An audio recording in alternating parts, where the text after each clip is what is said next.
Salut YouTube. Allez, on est parti pour la journée. Ouais, pas de soucis, mais t'inquiète, hein. Euh, alors, si je reprends par rapport à la dernière fois, lundi, on avait terminé l'attaque et on a fait... Enfin non, on avait déjà terminé l'attaque avant, on avait reparlé un peu de...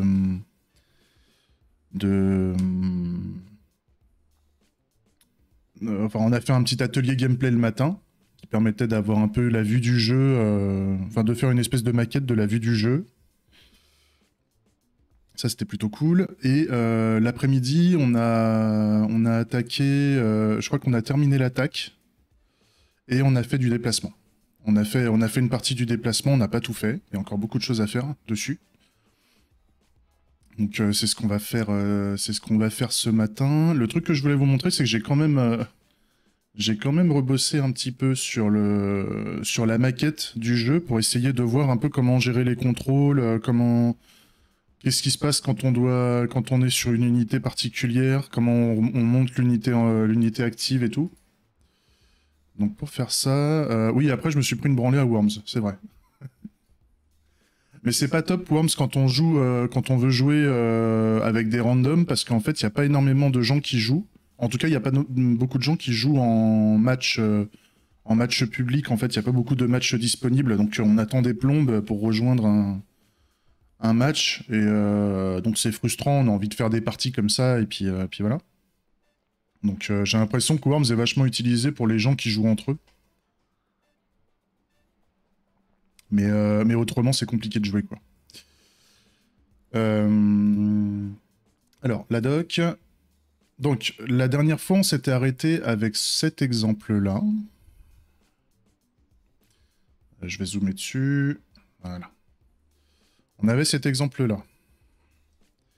Avec le terrain, un combat, et éventuellement, là, on représentait une notion un peu de hangar.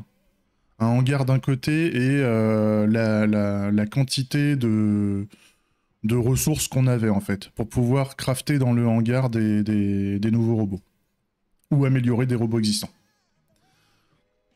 Et on avait dit que en fait, on fait un couplage assez fort entre les règles de gameplay, les éléments du gameplay, les entités, les armes, la défense, etc. En fait, on relie très fortement ça à un pixel dans l'interface graphique. En fait, c'est le parti pris, en tout cas pour commencer, parce que je trouve ça fait jeu à l'ancienne. En fait, ça fait très jeu à l'ancienne, et moi ça me plaît bien. Ça me plaît bien parce que c'est simple, et la simplicité, on aime ça. Après, derrière, il y a plein de questions qui se posent. Il y a plein de questions qui se posent. Comment on gère les diagonales, est-ce qu'on peut faire plus qu'une diagonale à 45 pour viser, ou est-ce qu'on fait genre gros combat de tank, ou grosso modo on peut que tirer sur les 4 directions, en haut, en bas, à gauche, à droite, et on peut que faire par contre du déplacement diagonal. Enfin voilà, il y a plein de questionnements à faire là-dessus, parce que ça, si j'autorise de la diagonale, ça augmente les difficultés sur les détections de collision, etc., etc. C'est un peu un bordel. Donc, enfin, on va voir ça. Et voilà, ouais, on va voir ça. Donc ça, c'était ce qu'on avait vu lundi. Et moi, entre temps, j'ai bossé un petit peu sur l'interface et j'ai fait une autre version.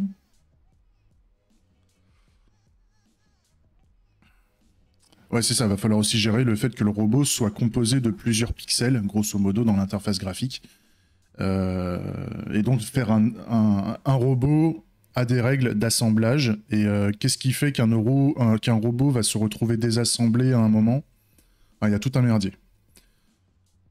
Et donc là, voilà, j'ai fait une petite évol parce que je me suis dit, il faut qu'on voie un peu comment gérer le contrôleur du jeu et compagnie. Et montrer un peu ce qu'on peut faire avec les robots, les points d'action, etc., etc. C'est pas fini, hein, c'est pas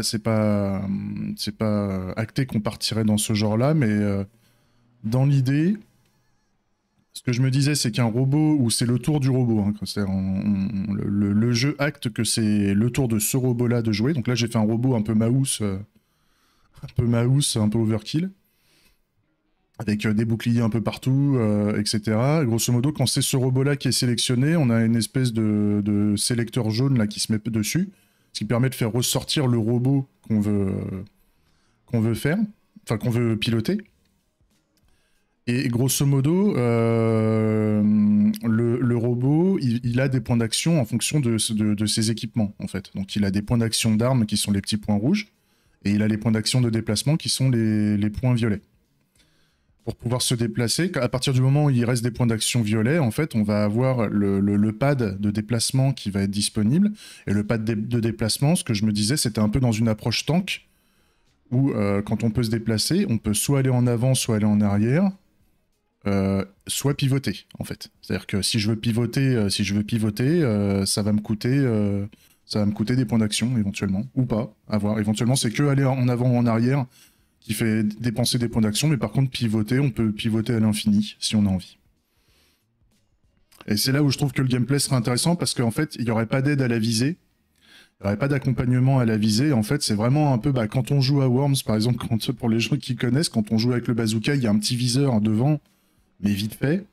Mais grosso modo, c'est la manière dont on incline le viseur qui permet d'anticiper la trajectoire du tir. Et là, c'est pareil, ça serait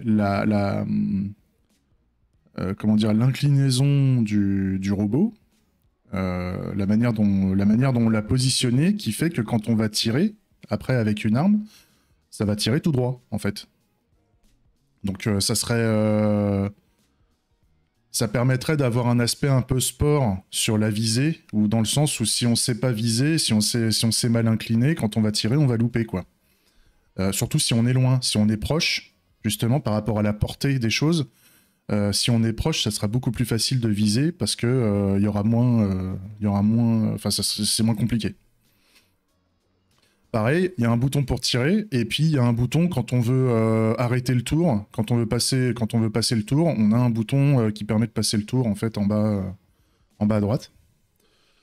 Donc ça, j'ai trouvé ça sympa. Et c'est le seul truc, comme je disais, qui me pose un peu problème, c'est quand on va arriver à cette étape-là, c'est que pour le moment, le robot, pour que ce soit facile à implémenter, c'est que le robot ne peut que s'incliner à 90 degrés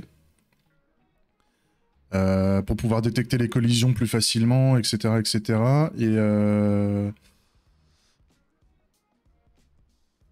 Et donc je sais pas trop ce que ça va donner. Je sais pas trop ce que ça va donner quand on va vouloir incliner un peu plus fort en fait. Mais bon, ça c'est un point de détail, c'est pas grave. Parce qu'après, il faut représenter l'inclinaison aussi. Hein. Là, on est sur un plan en 2D à base de pixel art. Comment on représente quelque chose qui bouffe la moitié d'un pixel? C'est pareil. Il y a tout ce délire-là qui est en réflexion. Donc on verra. On verra ça. Ou alors on enverrait comme information, on va envoyer comme stratégie d'affichage, en fait, on va envoyer au client tous les éléments qui sont visibles pour lui. Et on va dire à quoi ressemble quelque chose de visible, en fait. Il faudra envoyer chaque élément, comment il est visible, c'est-à-dire de quels pixels il est composé et comment il est incliné aussi. Quelle est son inclinaison sur le plan en 2D. Enfin voilà, il y a tout un délire. Et derrière, il y a la gestion de collision qu'il va falloir gérer là-dedans. Donc ça va être sympa. Ok. Donc maintenant, pareil, ça, je rappelle, hein, ça c'est quelque chose qu'on n'a pas tout de suite. On va faire quelque chose qui va être déjà beaucoup plus simple.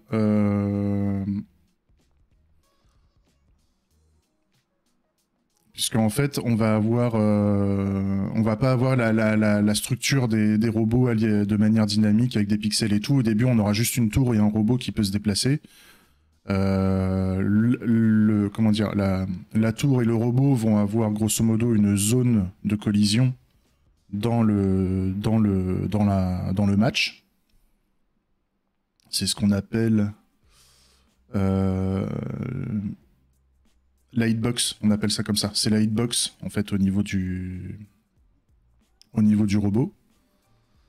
Et derrière... Et derrière, par contre, il faudra quand même qu'on implémente un premier contrôleur qui permette de tirer et qui permette de se déplacer et de s'incliner, en fait. Mais on va faire de l'inclinaison simple pour commencer.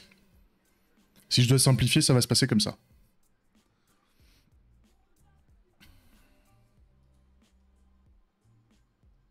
Ok. Donc maintenant, le mouvement. Le mouvement. On avait fait en sorte que ce test passe, si je dis pas de bêtises. On avait fait plusieurs tests, mais il y avait des choses qu'on n'avait pas terminées. Il y avait la notion d'une case qui est déjà occupée. Donc là, on fait le déplacement horizontal, on fait le déplacement vertical, on fait le déplacement en diagonale. Ça, c'est la case occupée, justement. Tour déjà occupée. Enfin, la tour occupe déjà la case de destination. La tour du même joueur occupe la destination. Le robot du même joueur. C'est ça.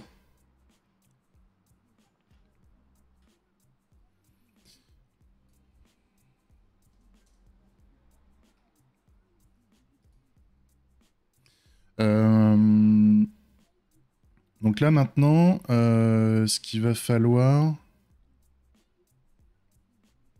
Le hors-zone de jeu... Bah, le hors-zone de jeu, grosso modo, c'est une cellule qui n'existe pas. Pour moi. Parce qu'en fait, quand on va cliquer pour un... Ah oui, là, on faisait un clic de déplacement... Ah oui, sur l'événement de déplacement...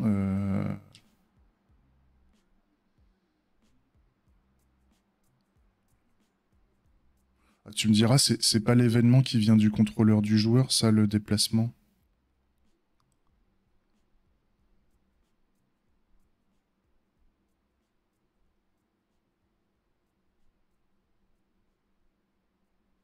Hmm.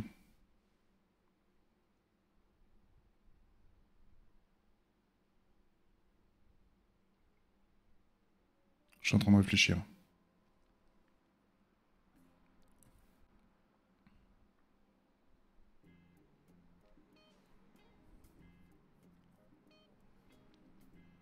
Je suis en train de réfléchir. Pour le hors-zone de jeu...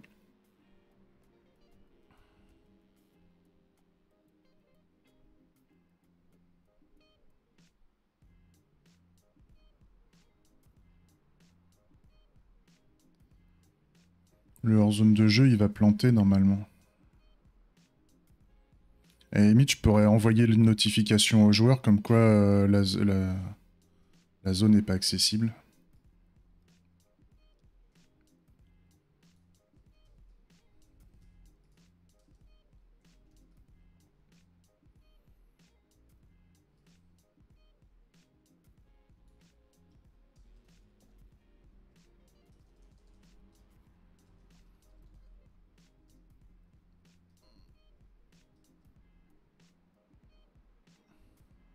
Ah oui, c'est ça, hein, mais ouais, c'est là, c'est la première implème de base, et donc il n'y a pas l'implème finale telle qu'on la prévoit sur le moyen terme, on va dire.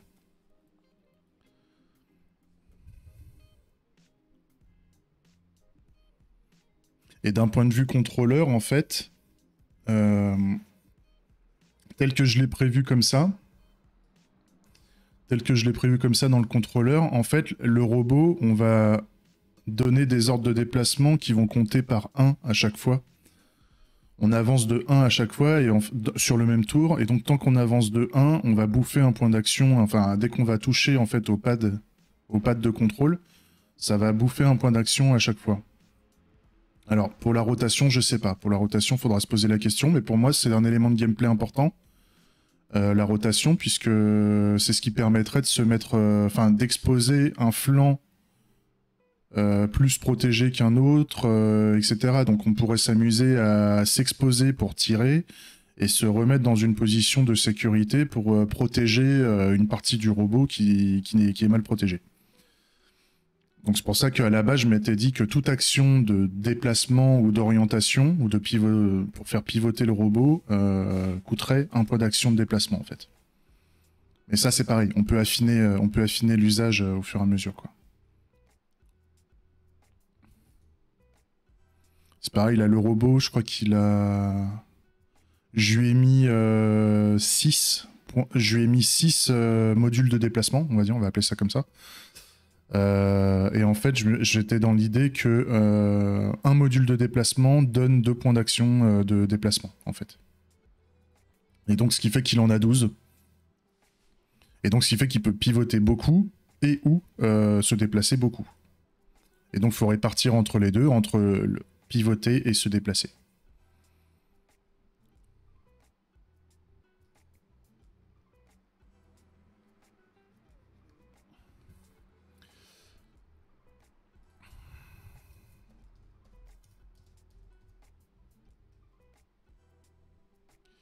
Donc là, on a le cas...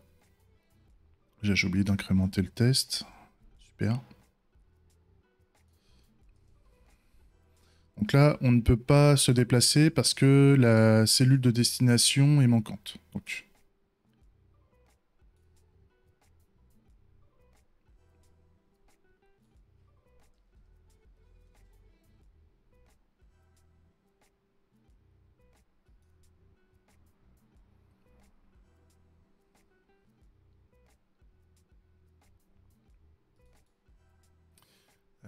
les ID de cellules.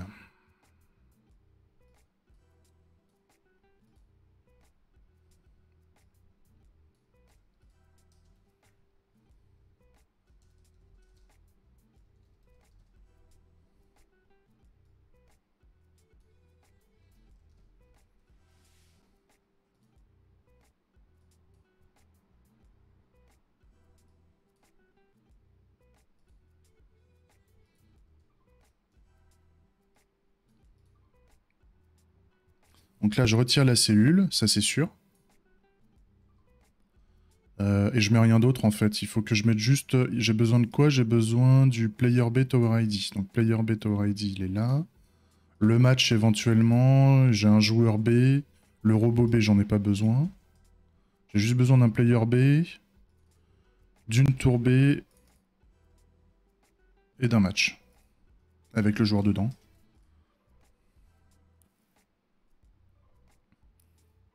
Après le match, si je veux, je pourrais le retirer. Je pourrais le retirer pour voir si j'en ai besoin ou pas. Parce que en fait, je vais sûrement checker en premier que la... Est-ce que la cellule de destination existe en fait?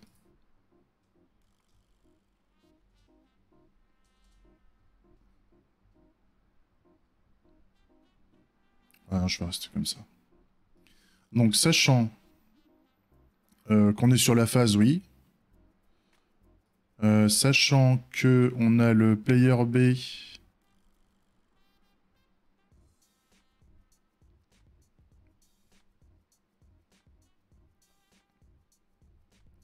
Sachant qu'on a le player B, ouais. Non, on avait dit qu'on s'en foutait du robot, il n'y avait pas de robot... C'est ça. Il n'y a pas de robot à vérifier. Par contre, il faut qu'on n'ait pas de cellule, donc il faut vérifier qu'on n'ait pas l'entité de cellule. The entity is not on repository.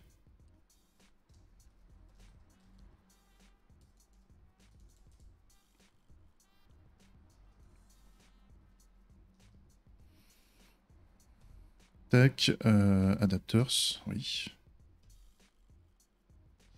Et donc c'est potential, donc c'est l'entity ID que je dois mettre. Donc cell missing on grid. Non. C'est le missing ID, voilà.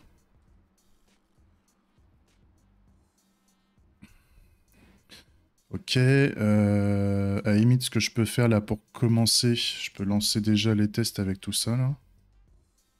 Et puis on va avancer au fur et à mesure. On va déjà vérifier notre situation initiale.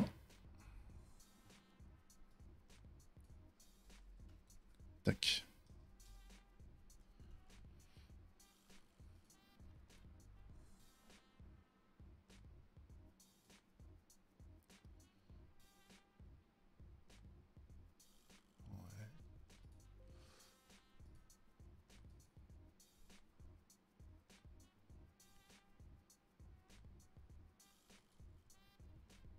Je vérifie de... Ah putain, ouais, j'ai oublié de changer. Ah.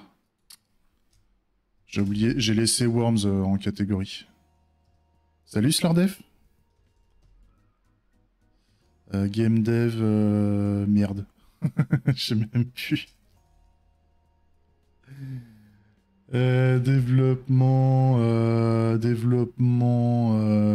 Software and Game Development. Voilà.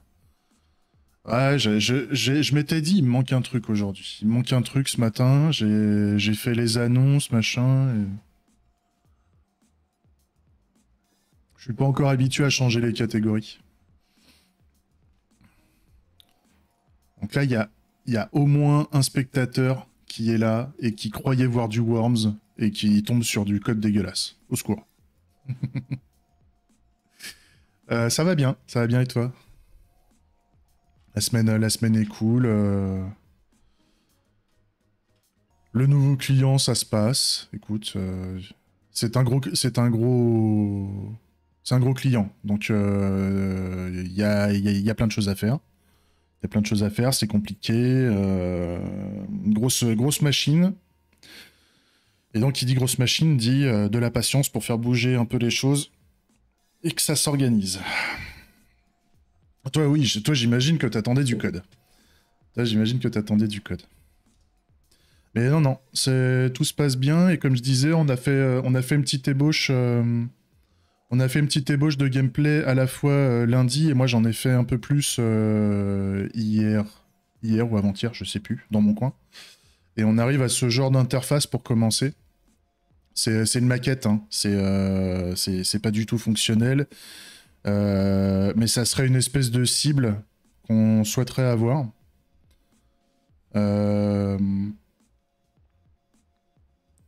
Et bien sûr, on a l'assemblage des robots qui va se faire dynamiquement en fonction des pixels, enfin des pixels dans l'interface, hein, en fonction des composants, dans la manière dont on va composer le robot. Le robot aura une structure particulière et des capacités d'attaque, de défense et de déplacement qui vont être particulières. Donc c'est assez rigolo, quoi. C'est assez rigolo, on va pouvoir looter il va y avoir des règles de destruction de robots sur comment on désactive un robot et comment le loot va rester ou ne va pas rester, ou comment il va se faire défoncer le loot pour qu'on puisse pas le récupérer. Enfin voilà, il y a tout un délire. Et en même temps, il y a plein de questions additionnelles qui vont se mettre en place et qui fait que ça va être plus ou moins compliqué de faire ce qu'on veut. Mais ça, c'est moyen long terme, hein, en termes de projection, parce que là, on fait déjà la première mouture du jeu qui est beaucoup plus basique. Et on aura après une deuxième étape qui est justement de monter sur des fonctionnalités de composition de robots. Je sais pas trop comment expliquer. Là, au début, on va avoir quelque chose de beaucoup plus basique.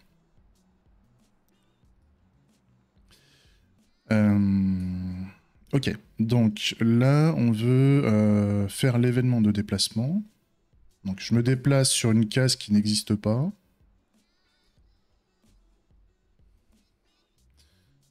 T'es où?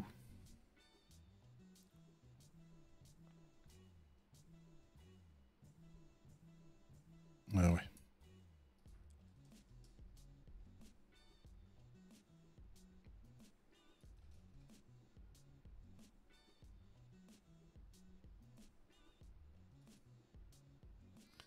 J'ai fait de la merde là, moi, sur mon truc. Là, c'est pas un robot, c'est une tour. Ça se trouve, j'ai un test qui marche pas correctement là. N'importe quoi. Donc ça c'est pareil, c'est la tower. Ça, il te manque une virgule. Merci le linter de tout me péter à chaque fois. Ok, donc là je lance Je lance mes tests. Et donc là, voilà, j'ai un truc qui va pas, c'est j'ai l'erreur comme quoi l'entité l'entité n'existe pas en fait. Mais ça c'est le trop basique et ça va péter niveau serveur, mais par contre ça pète pas côté client. Donc l'idée c'est qu'on notifie le joueur, que ça a merdé en fait, enfin, que c'est pas possible. Parce que la cellule n'existe pas, puisque je rappelle, hein, dans la manière dont c'est structuré, on a un match. Le match, il a un ordre. Quand on instancie le match, en fait, on va créer une grille. Donc la grille, c'est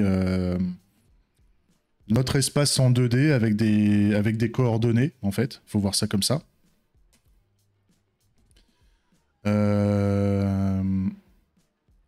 Et derrière, la grille va créer ce qu'on appelle des cellules. Et les cellules, c'est ce qui permet de faire la détection de collision, en fait. Et en fait, pour la détection de collision, plus la cellule, enfin, plus la grille est précise, c'est comme du papier millimétré, il faut voir ça comme ça. Plus le papier millimétré est petit, enfin, il est précis, plus on pourra faire des détections de collision avancées et précises, si je grossis le trait. Un peu le délire, quoi. Il va falloir faire ça, donc cette détection de collision-là, et il va falloir qu'on fasse aussi la notion de vecteur, pour dire que grosso modo, un objet s'est déplacé de temps, en fait, il s'est déplacé, ou il va se déplacer de temps, et donc il va traverser, donc c'est un vecteur de déplacement qui va traverser plusieurs cellules, en fait.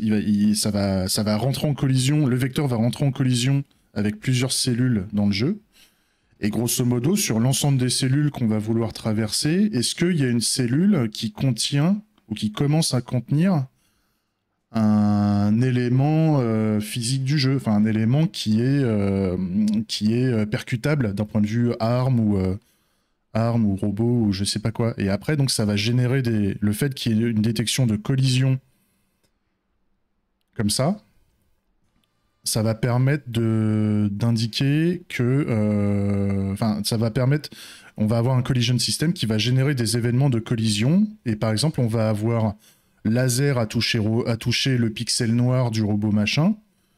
Et donc, qu'est-ce qu'on fait quand un laser touche un pixel noir? Voilà, il y a des conséquences qui vont se passer comme ça, en fait. C'est comme ça que j'anticipe le jeu. Mais pareil, le système de collision, pour le moment, il n'existe pas. Le système de grille, pour le moment, c'est des gros pâtés, c'est des grosses grilles, et enfin, c'est une grille avec des grosses cellules, parce qu'en fait, un robot tient actuellement dans une seule cellule. Mais demain, un robot va pouvoir tenir sur plusieurs cellules parce qu'on aura un pixel par cellule, grosso merdo. Et demain, avec les inclinaisons, on va se retrouver à avoir des pixels qui vont avoir des coordonnées, en fait, qui vont être positionnés au niveau de la grille sur plusieurs cellules de la grille. Donc c'est là où ça va devenir un peu compliqué, quoi. Et grosso modo, c'est les cellules de grille qui vont faire les hitbox. En fait, si on a un morceau de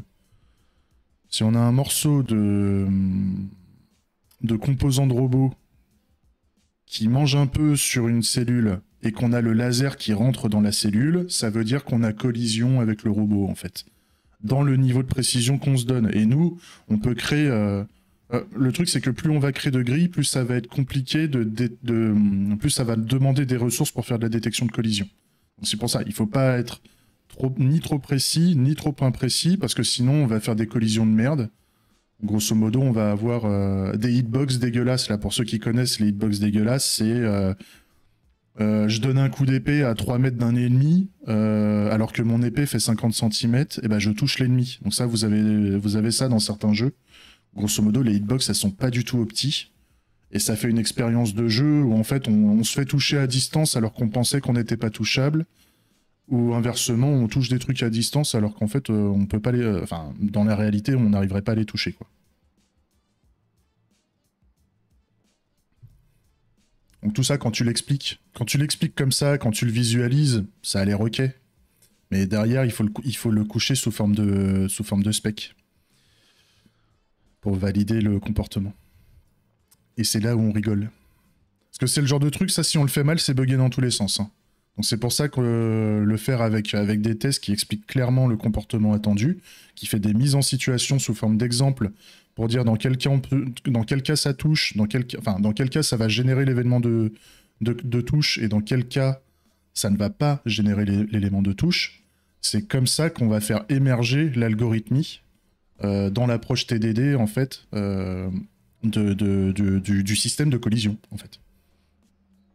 Ah oui, en fait, je suis sûr que ça existe déjà et je suis sûr qu'on pourrait s'amuser à reprendre un système de collision préexistant et on se fait pas chier. Mais le truc, c'est que si nous, on veut avoir la main sur le système de collision et gérer des collisions de manière encore plus dingue plus tard, etc.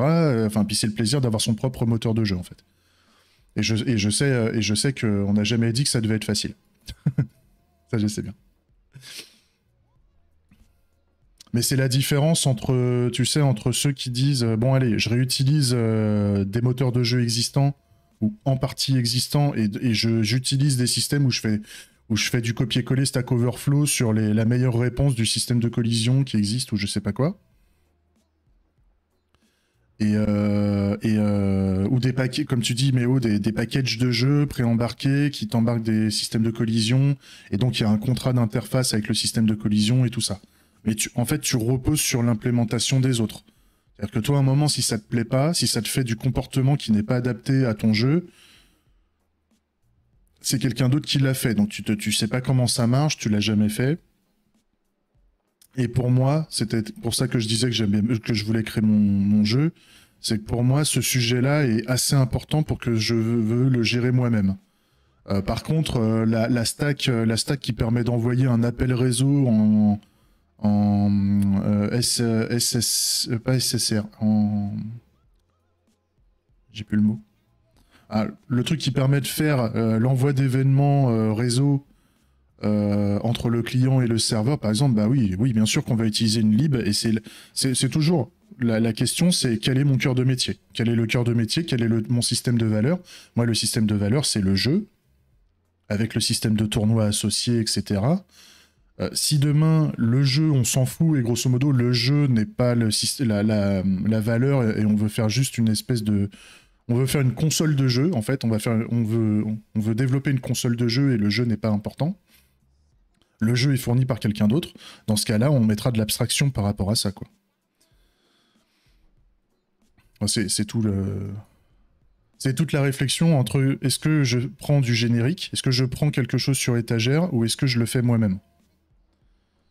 Et donc, d'une manière générale, si c'est quelque chose qu'on considère comme générique ou quelque chose de support, on en a besoin, mais c'est pas ça qui apporte la valeur ajoutée. C'est vraiment de la tuyauterie ou des choses comme ça, c'est de l'outillage, tout ce qu'on veut. Alors on tape dans le générique. Si pour nous c'est pas de l'outillage, c'est vraiment on veut avoir la main dessus parce que c'est ça. On veut avoir la capacité de pouvoir faire ce qu'on veut et de se démarquer sur le marché par rapport aux autres. Alors on tape, alors on fait ce qu'on appelle le cœur de métier et donc on le fait nous-mêmes, quoi.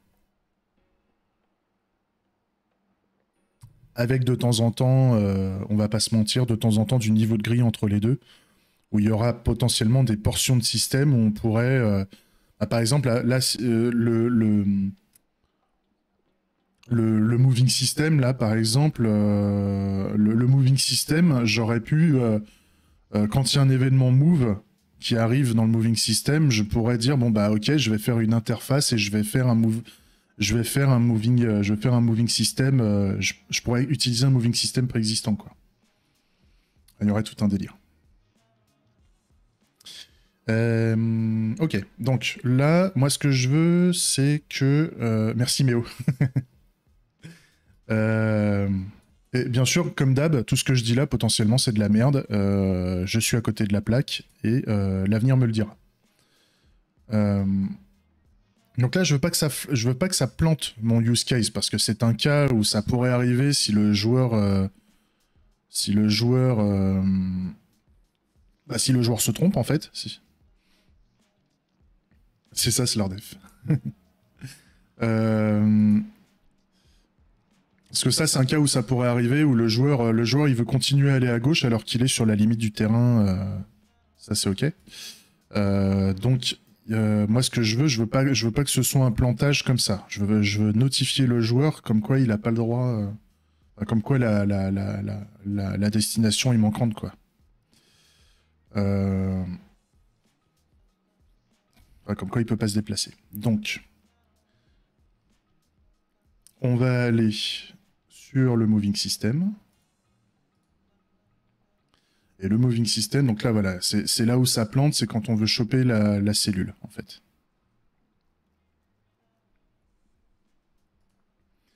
Donc, au lieu de faire ça...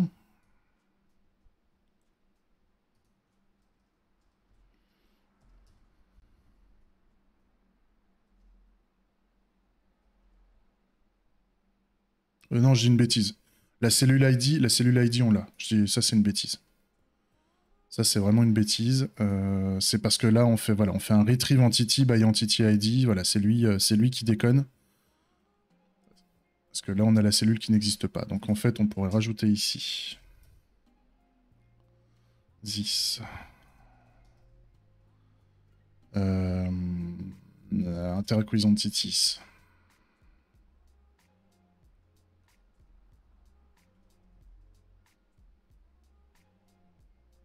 Il va falloir que je fasse un entity exist, en fait.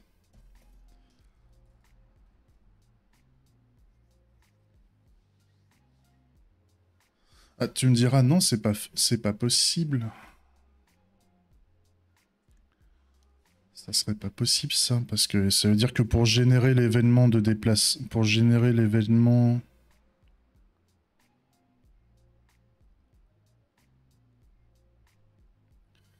Pour générer l'événement, il faudrait que je le retrouve dans le collision system ou quand on va donner l'ordre de déplacement pour choper la cellule d'à côté. S'il n'y a pas de cellule d'à côté, on pourra jamais... En fait, on pourra jamais tomber dans ce cas-là. Je vais reprendre de là où j'en étais.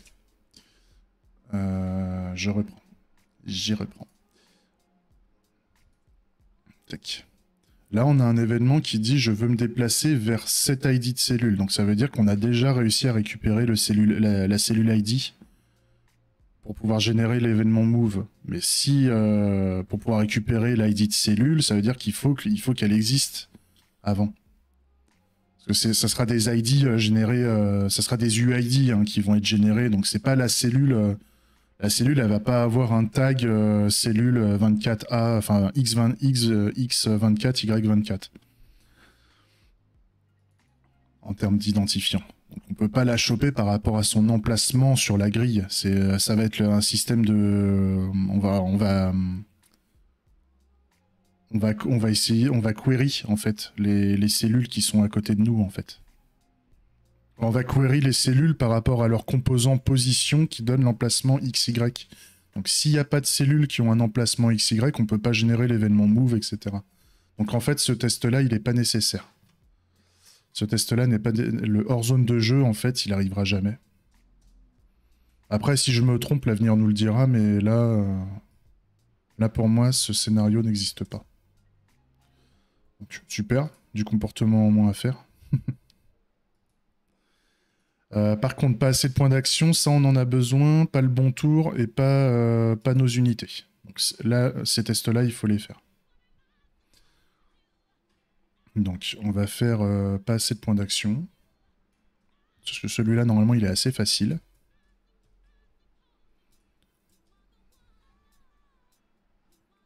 Je vais prendre un cas où ça marche. Je vais copier le test qui marche et je vais le modifier.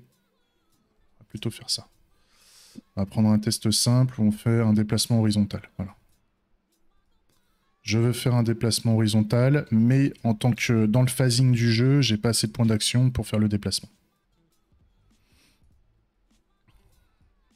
Parce que là, normalement, voilà, j'ai indiqué que j'avais un point d'action à 11.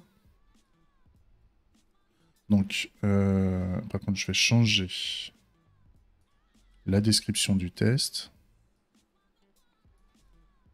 Tac. C'est le test 6. Et là, je peux pas me déplacer.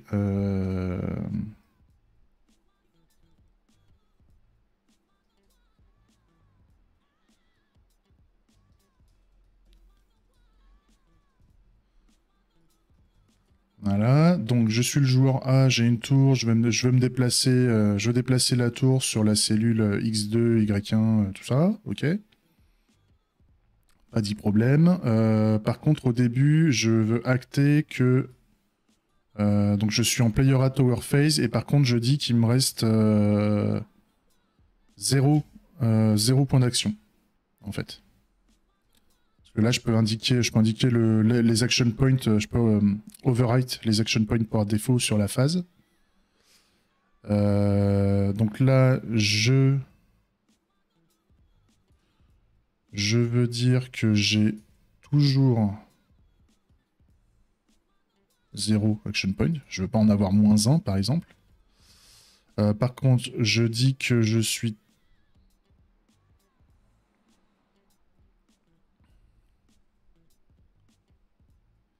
Je ne bouge pas. La tour ne bouge pas. Et on a une notification. En fait, on va avoir un événement de notification qui va être envoyé au joueur. Merde. The event is sent. Et donc là, il faut mettre game event. Ok. Donc là, c'est l'événement. On va l'appeler... il y avait... Not enough action point notification message. Donc j'avais déjà un message comme ça. Et...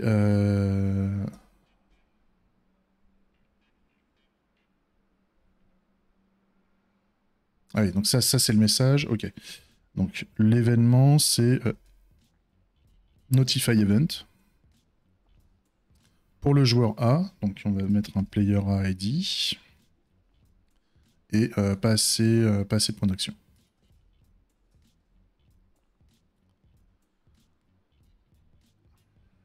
Ça, je pense que c'est pas mal. Je pense que c'est pas mal.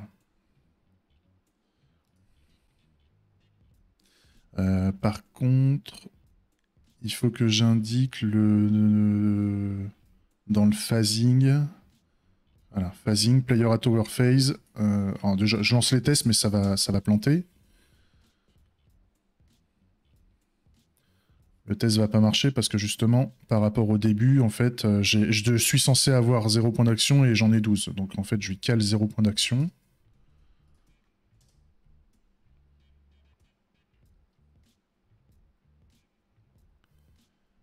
Ensuite, donc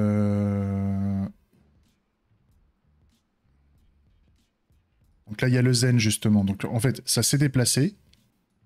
Ça s'est déplacé. J'ai -1 point d'action. Et le message Not Enough Action Point n'a pas été envoyé. Donc en fait, il a déplacé et il a bouffé dans les points d'action en négatif.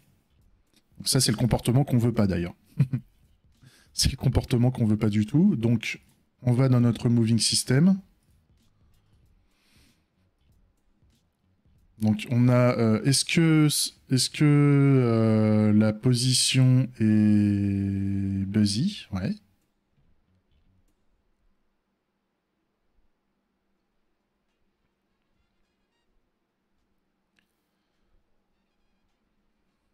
Donc ce qu'on pourrait rajouter, donc ça c'est si la position est buzzy. Sinon, on peut faire un... Déjà ça c'est pas nécessaire.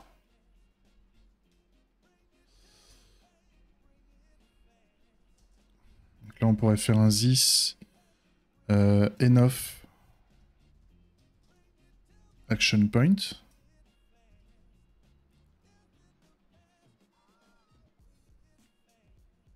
Plutôt is. Quand tu fais des trucs qui renvoient des booléens et que tu oublies de mettre le is au début du naming. Donc, est-ce qu'on a assez de points d'action? Donc là, il faudrait prendre le... J'ai besoin du phasing. Je vais avoir besoin du phasing, enfin du composant playable en tout cas. Je ferai la refacto après hein, pour...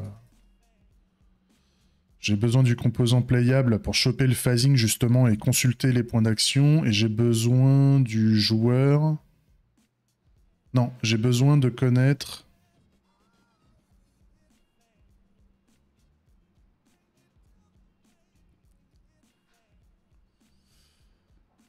J'ai besoin de connaître le nombre de points d'action que ça va bouffer. Par contre, c'est dans le move normalement que j'avais fait un... Voilà, j'avais fait un remove action point. Moving distance between positions. C'est ça, j'ai besoin des deux positions. Donc j'ai besoin de la moving entity et de la destination. Donc moving...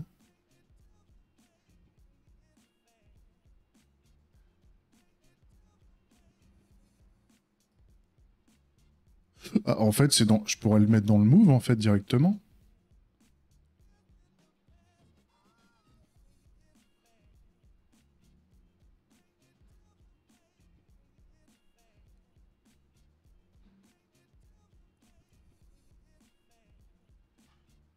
C'est quoi?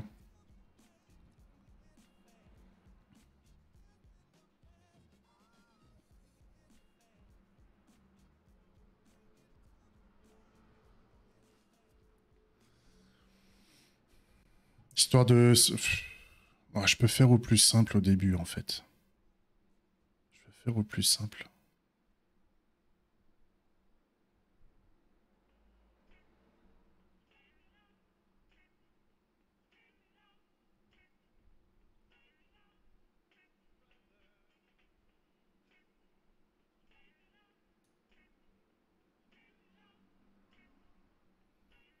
Ouais, parce que je pourrais calculer la distance ici. Cela, je pourrais extraire le calcul de distance et le move va juste me donner la distance. Enfin, va juste me donner la destination et le... Ouais. Ouais, enfin, là, je vais faire de la répétition, en fait. Ouais, on va faire comme ça. Déjà... Est-ce que j'ai assez de points d'action?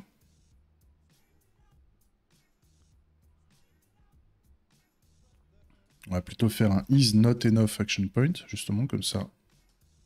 Quick. On va faire un this.send event.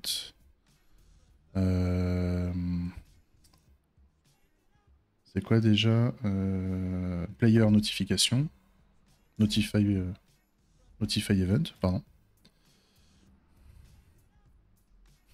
Copier-coller. Salut Piompi.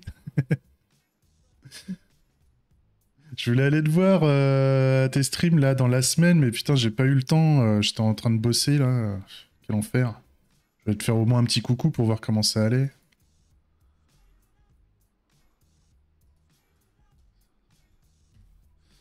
Ok, notification d'événement. Et donc là, qu'est-ce qu'on veut? On veut lui dire, oui, donc not enough action point, notification message. Ok. Et donc là, j'implémente. Et puis après, on verra pour la refacto comment on va déplacer tout le merdier là. El merdier. Donc la méthode. Booléen, s'il te plaît. En privé, s'il te plaît aussi. Respecte-toi. Et donc, un playable component. Et donc, de quoi je vais avoir besoin là? En fait, j'ai besoin de calculer. Je l'ai déjà. Hein. En fait, je vais faire un this. J'ai un moving distance between positions. Donc, je peux faire un const required action point.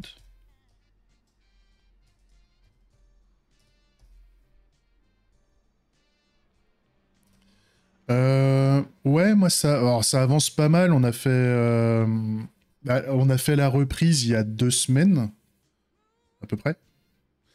Ça doit être le 4e jour là que j'ai repris. Et bon, bah, on avance dans le gameplay. On a fait les événements d'attaque. On a terminé l'attaque. Là, je suis en train de faire le déplacement. Dans quel cas je peux me déplacer, dans quel cas je peux pas me déplacer, machin, à tel endroit.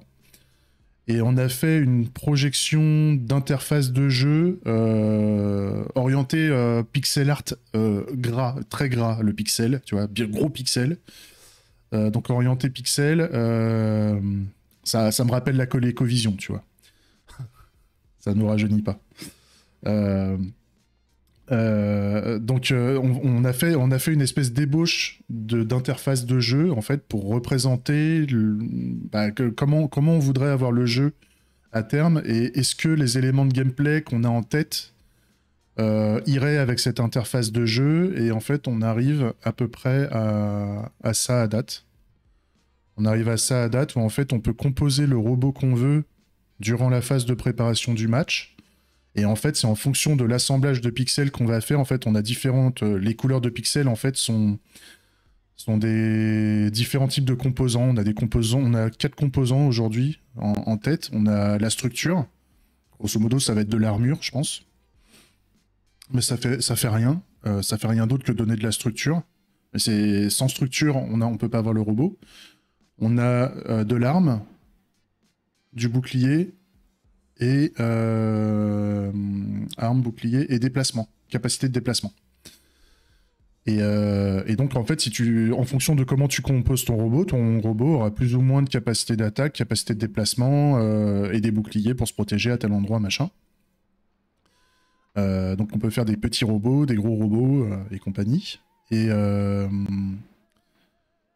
Et puis bah voilà, l'idée c'est de fournir une interface pour pouvoir se déplacer, tirer, passer son tour, représenter les points d'action de déplacement, les points d'action d'attaque, etc., etc. Et c'est plutôt sympa. Et surtout à terme en fait, quand on va être dans ce monde-là, au début l'interface c'est une interface 2D vue du dessus, dégueulasse. Et plus tard, on pourra modifier cette interface en 2D et éventuellement demain faire de la 3D. Je m'étais même hypé tout seul en me disant que demain je pourrais transformer ça en 3D, mais en 3D façon années 80 quoi. C'est-à-dire là je mets de la grosse rétro new wave dessus et on est dans l'ambiance tronc en fait. On est dans l'ambiance tronc et je vais faire une échelle totalement pétée, c'est-à-dire que le joueur pourrait se balader en 3D dans le jeu en volant pour survoler le jeu, comme s'il y avait une caméra qui se baladait partout. Mais par contre, l'échelle de la caméra par rapport à l'échelle des robots serait totalement pétée, parce qu'en fait, un robot ferait... un pixel de robot ferait la taille d'un immeuble, en fait. Ce qui fait qu'on aurait quand le robot va se déplacer, quand le robot va tirer, en fait, en 3D, on aurait une espèce de représentation imposante des robots sur l'air du jeu. Ça serait marrant avec de la nuit, avec des néons dans tous les sens. Ça serait assez rigolo, quoi. Enfin, ambiance tronc, quoi. Ambiance années 80. Mais ça, c'est pareil. C'est des trucs, ça n'arrivera pas avant un petit moment. Puisque ça, il faut déjà mettre les règles du jeu pour ça, quoi.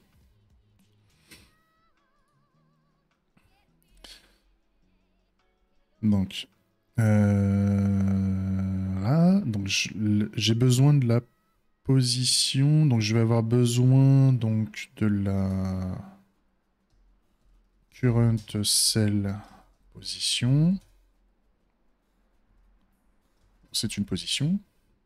Et je vais avoir besoin de la destination cell position. Position.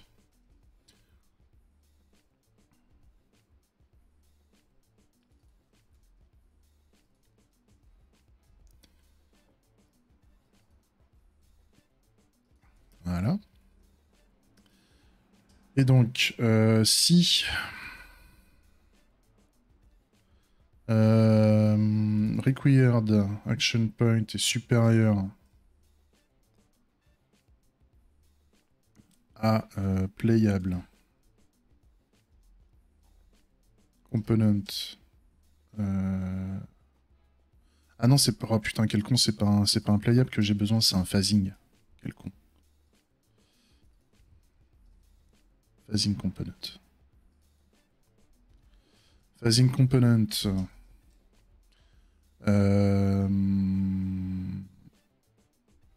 Current phase. Action points. Donc si j'ai plus... Si j'ai... Moins... Ouais, donc là en fait ça va être trop. Donc là, je vais faire un return.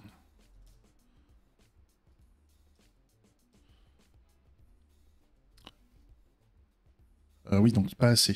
Pas assez, c'est dans l'autre sens. Tac, si c'est plus petit que.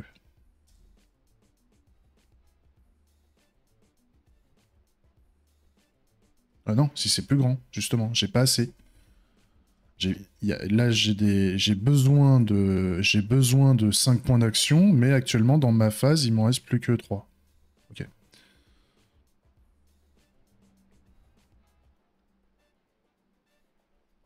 Ouais. Ouais, bah moi, là, actuellement, j'ai la position dans l'aire de jeu. Et j'ai pas le rendu encore. Le rendu se fera plus tard. En fait, là, je vais déjà avoir le déplacement. Je termine le déplacement. Il faut que je fasse un moyen de mettre au moins des contrôles simples, donc d'envoyer l'ordre. Éventuellement, je ferai peut-être une console. Faut peut-être que, au niveau de l'interface client, il faudra peut-être que je fasse une console pour générer des événements, ou alors il faut que je fasse un... J'ai besoin de créer un premier contrôleur, donc ça veut dire qu'il faudrait que je mette le contrôleur comme j'ai fait là en fait. Faut que je crée un premier contrôleur. Et en fait, pour faire le contrôleur, c'est grosso modo, on va cliquer sur les boutons du contrôleur directement dans l'affichage. Et donc, ça veut dire qu'il faut que je mette j'ai besoin de développer le collision system de toute façon. Donc, il y a encore quelques étapes avant d'avoir normalement la démo jouable, sans compter les implémentations techniques pour mettre le graphisme. Donc, ça prend du temps, c'est chiant. Ça prend du temps, c'est chiant, mais une fois qu'on aura passé cette étape-là, on va pouvoir accélérer sur les évolutions du jeu, en fait. Parce que là, normalement, en natif là, intégré, on a le multijoueur qui va être intégré. On a le système de match, le fait de rejoindre un match qui est déjà intégré. On n'a pas encore les tournois, mais ça se fera plus tard, en fonction de ce qu'on veut faire. Et voilà, là, il nous manque le contrôleur. Donc, afficher c'est-à-dire quand on crée un match, il va falloir, quand le match est créé et quand c'est notre tour de jouer, il faut qu'on donne l'ordre d'afficher le contrôleur du joueur, en fait. D'afficher le contrôleur du joueur en question. Et donc après, il faut mettre le système de collision derrière. Il faut mettre le système de collision pour dire que le joueur a cliqué à tel endroit dans l'interface graphique. Et donc, est-ce qu'on a quelque chose à cet endroit-là dans l'interface graphique? Et s'il y a quelque chose, et ben, en fonction de ce qu'on a cliqué, et ben, dans ce cas-là, on va générer un événement spécifique.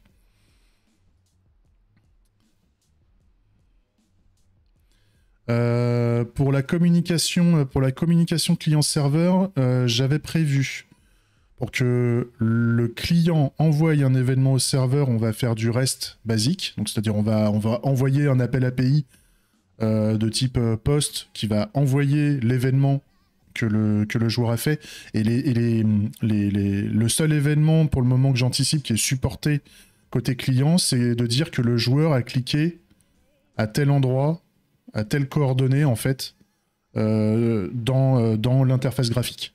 C'est le seul truc que le joueur pourra envoyer, je pense, pour commencer. Et le serveur, lui, va devoir renvoyer des événements d'affichage pour commencer. Alors, soit d'affichage, soit de placement des choses. Donc, la position des choses dans le type et la position des choses au client. Et ça, le retour client va se faire en façon événementielle. Et on va utiliser la techno, je pense. J'avais déjà regardé un petit peu. C'est le SSE, je crois. SSE, Server Sent Event, je crois. Server Sent Event. Ouais, c'est ça. On utilise du server Sentiment et grosso modo, on fait du REST, mais on encapsule de l'événementiel. C'est-à-dire qu'en fait, les clients vont s'abonner au serveur et quand le serveur émet, quand le serveur a besoin d'émettre, en fait, on envoie l'information à ceux qui sont abonnés, à ceux qui se sont abonnés au truc, quoi. Mais ça utilise du REST. Ça utilise du REST pour pouvoir s'abonner. C'est un standard. C'est un standard qui est utilisé en complément. C'est soit du complément, soit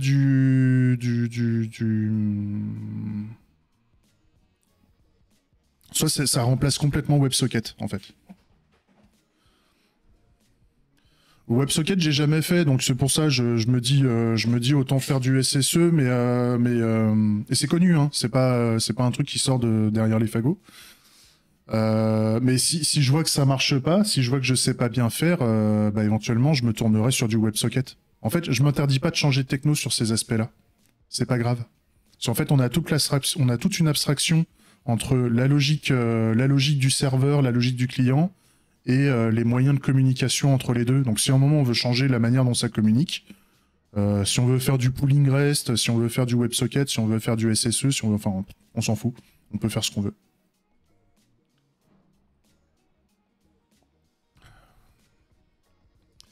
Et j'ai regardé vite fait le WebSocket, mais j'ai jamais réellement utilisé une librairie dans mes projets. Mais je m'interdis pas de l'utiliser. Si à un moment je veux changer d'avis. Donc là, j'ai besoin du phasing. J'ai besoin du phasing. J'ai besoin de quoi d'autre? J'ai besoin... Ah oui, j'ai besoin des positions. Donc... ouais, donc je vais prendre des physical en fait à la place. Je vais prendre les composants physical. Ça sera plus facile. Physical... Position... Je devrais aller plus vite que ça, mais là je commence déjà... Enfin, j'aurais dû... pour valider le test, j'aurais dû mettre des trucs en dur en fait. J'aurais dû mettre des trucs en dur. Mais bon, c'est pas grave. Et encore non, j'aurais pas pu, j'aurais planté les autres tests. Donc, j'ai besoin de celui qui bouge. Donc, c'est la moving entity by ID supported machin. Physical. J'ai besoin de ça. Et j'ai besoin de...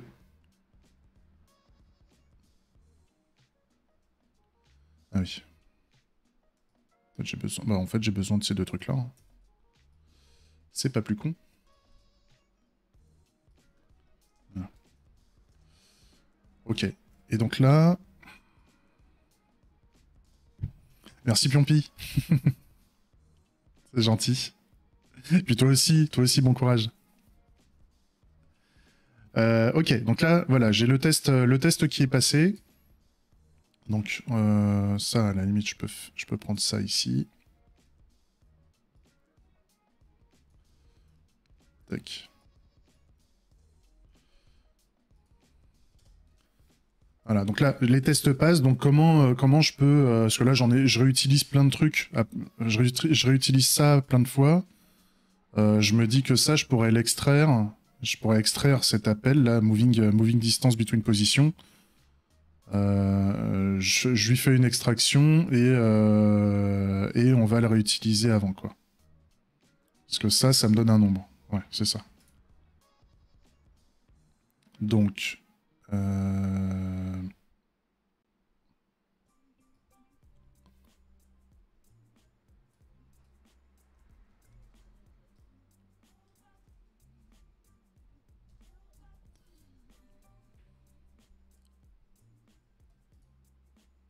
donc ça... En fait... Je le pique. Et je le mets ici.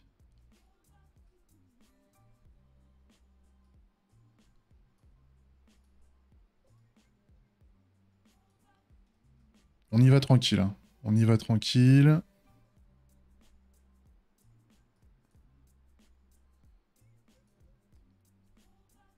dans la refacto. Parce que là j'ai un enchaînement de fonctions et de sous-fonctions un peu énervé là.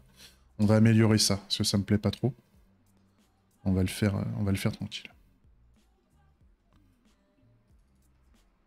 Tac. Toujours, pareil. Dès que j'ai terminé, là, dès que je vois que j'ai plus de problème de compile, là j'en ai encore un peu. Il me manque ça. Voilà. Et là j'ai encore des trucs qui déconnent, mais ça je pense, ouais, ça c'est des trucs que je n'utilise pas, c'est juste le linter qui gueule, ça empêche pas la compilation TypeScript. Voilà. Je relance mes tests, toujours pour vérifier que ça continue à passer. C'est ok. C'est ok, j'ai rien pété. On peut continuer la refacto, donc toujours moving system. Donc mon moving system, il est un peu dégueulasse. J'utilise plusieurs fois mon... Là, j'ai mon composant physical. Là, donc là, ça, c'est la moving entity. C'est la moving entity physical component. Donc, en fait, on utilise les capacités de refacto de l'IDE. Constante dans la portée. Et ça, ça va être une moving entity physical component. Voilà. Ce qui fait que je peux le réutiliser ici. Moving entity physical component. Point position. Voilà. Et là, pareil, j'ai le composant physical. Donc là, c'est la cellule. C'est la cellule. La cellule, elle est utilisée combien de fois là 1. Là, j'ai le composant physical de la cellule. Cellule. Donc. Ah ouais, je sais pas comment ils font, hein. Je sais pas comment ils font, ceux qui... Enfin, je le faisais avant. Alors, je faisais pas avec Word ou quoi. J'utilisais Sublime Text. Mais j'utilisais Sublime Text sans tous les plugins de ouf qui te permettent d'avoir le linter et compagnie, quoi. Je te dis, c'est en... C'est pas si vieux, hein. C'est en... Parce que comme je rappelle, je viens de l'infra, donc forcément, j'ai de l'expérience dans l'IT, mais en termes d'expérience de développement, ça a mis un temps avant de me mettre sur des standards en termes d'outillage et de pratiques de développement basiques, on va dire. Et la première belle ouverture de chakra que j'ai pu avoir sur l'outillage, les IDE et tout ça, c'était en 2017 ou en 2018. Quand je bossais chez Orange, à un moment, on s'est dit, attends, je vais regarder. Ça parlait pas mal sur TypeScript et moi, j'utilisais un IDE propriétaire pour faire un espèce de vieux JavaScript dégueulasse pour faire de l'automatisation d'infrastructure, en fait, sur un orchestrateur qui avait son propre IDE intégré, mais qui ne te proposait pas toutes ces capacités de linter, de typage et tout ça. Et donc, je me dis, tiens, je vais installer VS Code. En plus, je voyais que c'était gratos et tout, comparé justement à des Axiom, je sais plus, je crois qu'il était un peu payant. Et il y avait aussi, comparé à le classique, IntelliJ, comparé à IntelliJ aussi, où pareil, il faut une licence, il me semble, pour pouvoir l'utiliser. Je me dis, attends, je vais regarder VS Code et ouais, Axios, c'est l'alternative à Fetch, ouais. Qui est pas mal comme librairie, qui est pas mal. Et donc, je commence à faire du TypeScript, je commence à voir qu'on peut mettre du typage. Dès que je commence à écrire de la merde dans VS Code sur du code en TypeScript, je vois que ça me flag direct l'erreur en pleine poire que t'as fait de la merde. Je fais, mais putain, ça devient... C'est trop facile maintenant si on se fait aider comme ça. Et en fait, voilà, depuis que je me suis mis à TypeScript, c'est un bonheur de développer, quoi. Alors, en plus, derrière, tu fais les tests automatisés. Tu essayes... Alors ça, c'est pareil, je manque encore... J'y vais encore en mode trop obvious implémentation, mais pas dans le bon sens du terme. C'est-à-dire que je fais des trop grands pas dans les baby steps du TDD. Donc, mais quand on fait pareil du TDD, qu'on fait émerger l'algorithmie en y allant par étapes au travers de l'écriture de tests, au début très simple et après de plus en plus compliqué au niveau des cas, pour faire émerger la difficulté dans l'algorithmie, ou la richesse algorithmique, on va dire. Et putain, quand tu fais ça, mais c'est un bonheur comparé à avant où t'avais un un éditeur de texte en mode Notepad++, tu vois. Et t'as rien, t'as aucune aide, t'es à poil. Et ça, c'est un enfer. Hein. Qu'est-ce que je voulais faire? Oui. Ouais, parce que là, regarde, là, ça, je sais que ma position, enfin, mon composant physical de cellule, je sais que je l'ai là, je sais que je l'ai là, je sais que je l'ai là aussi. Et bah, c'est simple, je le chope, retrieve component physical, je chope tout ça, tac, contrôle maj R, extraire vers une constante, le plaisir, quoi. Et donc ça, c'est quoi? C'est la cell physical component.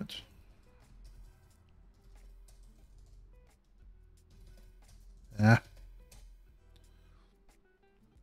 Et ça, c'est un gain, là, quand on voit que je crée une constante pour aller le récupérer, parce que là, j'ai mon entity interactor. Hein. Mon entity interactor, demain, mes entités, là, pour le moment, mon système d'entité, il est chargé en mémoire. Parce qu'on veut que ça aille vite au niveau du serveur. Mais demain, si on pense qu'on n'a pas besoin d'autant de performance d'avoir les choses en mémoire, mon entity interactor pourrait stocker les entités dans un repo non mémoire, dans un repo type base de données et tout ça. Donc le serveur va mettre un peu plus de temps pour aller récupérer les informations, mais dans l'idée, une fois que c'est chargé dans le code, il faut éviter d'utiliser plein de fois pour aller chercher la même chose. C'est dommage de faire plusieurs fois interact with entities, parce que je vais aller chercher dans la base de données plusieurs fois. Donc autant aller la chercher qu'une seule fois et travailler avec s'il y a besoin. Et après, par contre, si on a besoin de sauvegarder dans le repo, il faudrait faire un entity.save ou quelque chose comme ça pour pouvoir re-sauvegarder dans le repository. Là, ça le fait parce que, en fait, là, vu que je modifie en mémoire et que mon repo est en mémoire, bah voilà, c'est OK, quoi. Donc,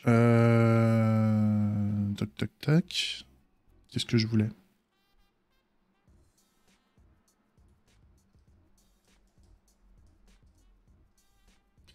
Donc ça, maintenant, je peux le mettre comme ça. Donc maintenant que j'ai mon cell physical position, bah en fait je peux remplacer, là ici on voit que je veux récupérer le composant physical de la cellule, donc je peux le mettre ici. Pareil, cell ID, là je peux le mettre ici. Voilà. Je me rends compte que là, match ID phasing, j'ai 2 fois match ID phasing, donc je peux l'extraire en match phasing component. Pareil. Match phasing component. Il est là. Voilà. Ce qui fait que déjà, mes arguments sont un peu plus lisibles en fait. Je pourrais. Tac. Je crois que c'est F1. Join. Voilà. Je peux faire un join line. Pas me casser les couilles. Pareil pour lui, il mérite. Voilà. Et là par contre, là c'est moving distance. Ouais. Donc, et par contre, je sais que j'ai un moving distance dans move en fait. J'utilise plusieurs fois. Là ici, this moving distance. Donc pourquoi j'ai besoin en fait, j'ai besoin d'un composant physical. Destination, il est utilisé. Moving, il est utilisé. Donc le change position. Salut Yuri. Et le phasing, c'est un remove action point. Donc le change position.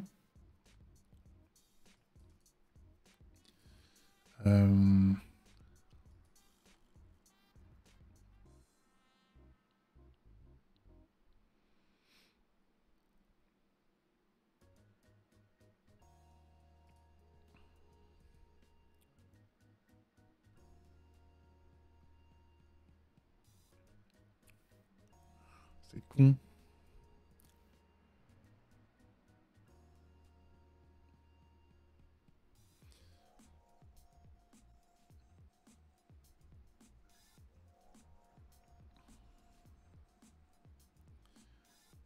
Hmm.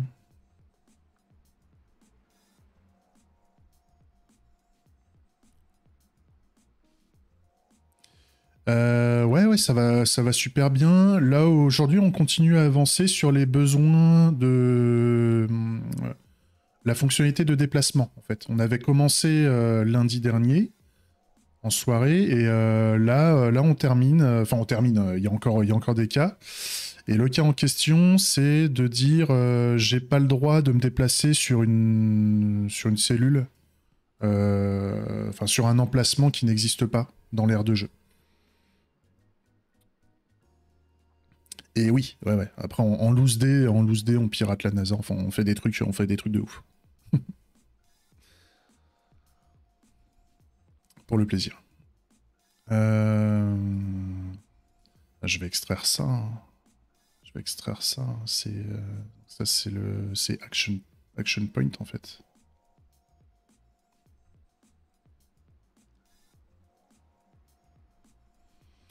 Merci Méo. J'ai pas fini mon café. Le plaisir du café froid, hein, bien sûr. Je termine cette refacto et de toute façon, on se fera une petite pause. Pareil pour la vidéo YouTube, là, ça fait quoi là? Ça fait 1h16 là que je bosse dessus là. De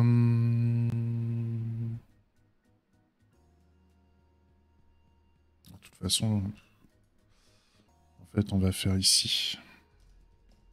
Action points. Number. Je pique ça. Tac. Action points. Ici. Voilà. Ça, ma méthode de déplacement, elle retire les points d'action et elle change la position. Voilà, très bien. Et tous les checks sont faits avant. Et par contre, j'ai besoin de mettre ici, là, voilà, moving distance, etc. Moving distance between position. Je sauvegarde. Déjà, voilà. Dans cet état-là, est-ce que ça continue de fonctionner? Est-ce que ça marchait avant? C'est l'idée, hein. On s'autorise à... Et là, il y a des couilles, là, justement. Là, il y a des couilles, parce que j'ai dû mal faire quelque chose. Alors, je reviens en arrière. J'ai peut-être fait trop de modifications entre... Voilà.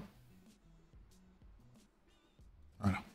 Là, est-ce que, à cette étape-là, j'ai mon code qui marche toujours? Parce que si ça se trouve, je suis allé un peu trop loin et j'ai oublié de checker des choses. Ouais. Donc, c'est avant que ça déconne.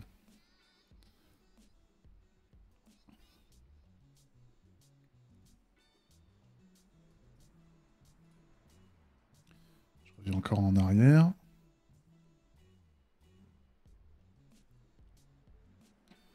Voilà. Ça, c'est le fait d'avoir parlé. À un moment, j'ai dû faire de la merde.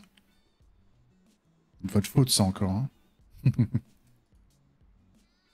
Qu'est-ce que j'ai merdé? Qu'est-ce que j'ai foutu? Tac. Est-ce que là... Est-ce que là, ça va?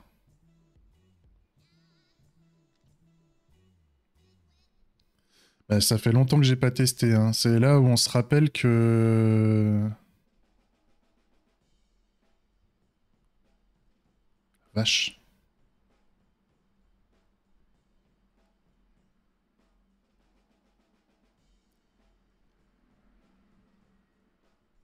Et là?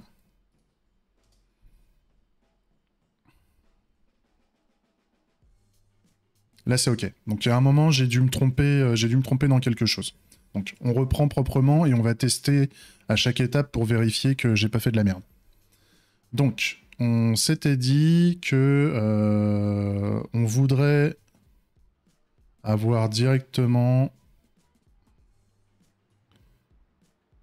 là, j'ai besoin d'une current et là, j'ai un phasing. Donc, ici, on voudrait avoir juste la moving distance between position. Tac. Et donc, number.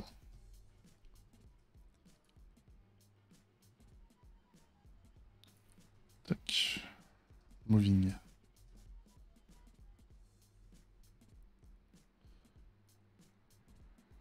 Et donc ici, je fais le moving distance, sauf que là, je veux la current. C'est la moving.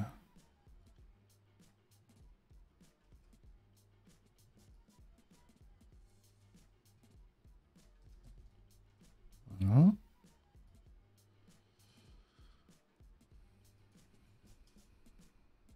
Et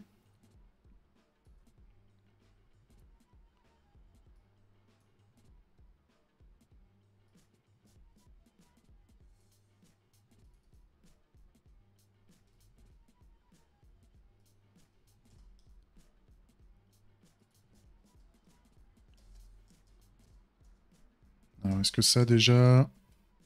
Est-ce que ça déjà, on est pas mal?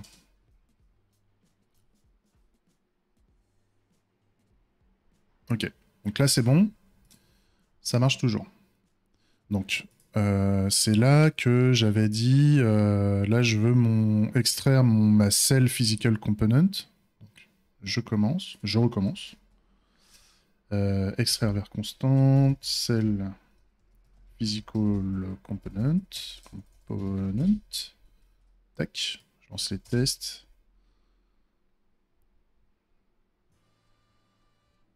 C'est OK. Donc pareil, là je reprends ma cellule. C'est l'ID ici. Donc je peux remplacer ce qu'il y a ici avec ça. Cell physical component. Pareil.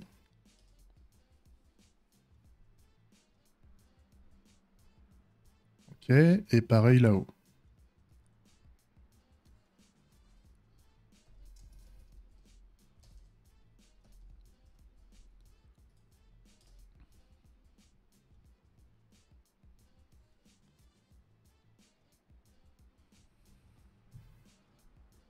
OK. Ce que j'ai vu aussi, c'est qu'on a besoin, donc on a le moving entity, physical position, physical component. Donc ça pareil. Tac, constante.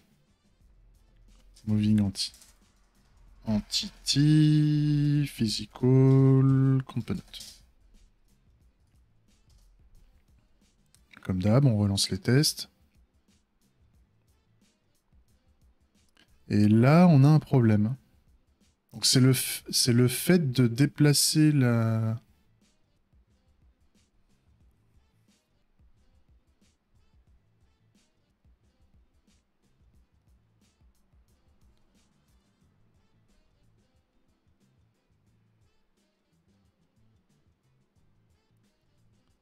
C'est chelou ça.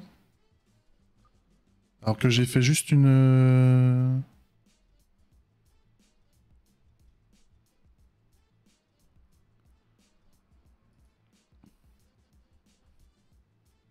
Alors, je fais une autre facto avant. Ça c'était quoi? C'était donc local, c'est le match playable component. Match playable component.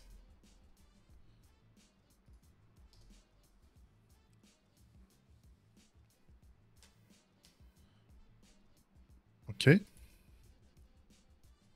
donc match playable component.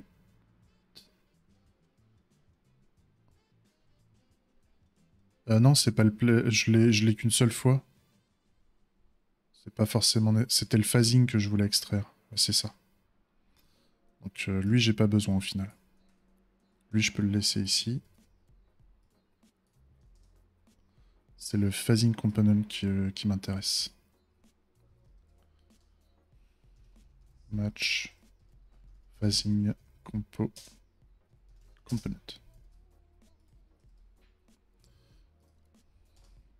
Je lance les tests, toujours.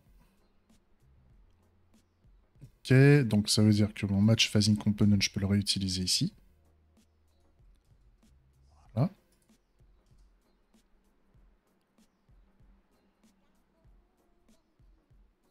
Ok.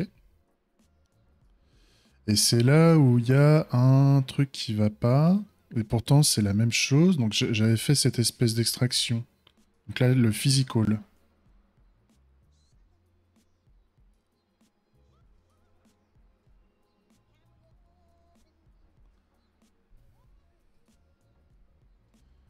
Moving entity. Entity.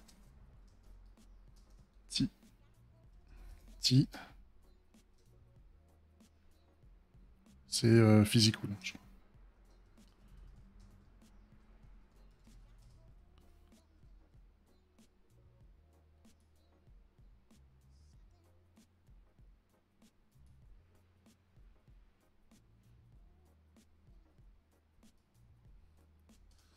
Et là.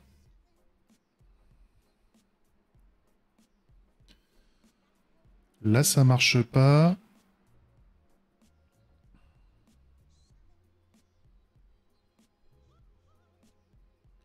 Donc là, il me dit que la...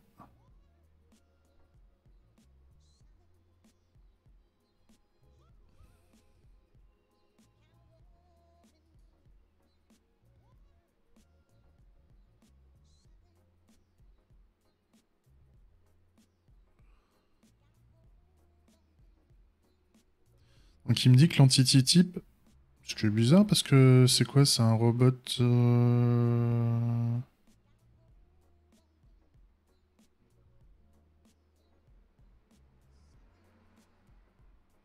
Et bah, ce que je vais faire...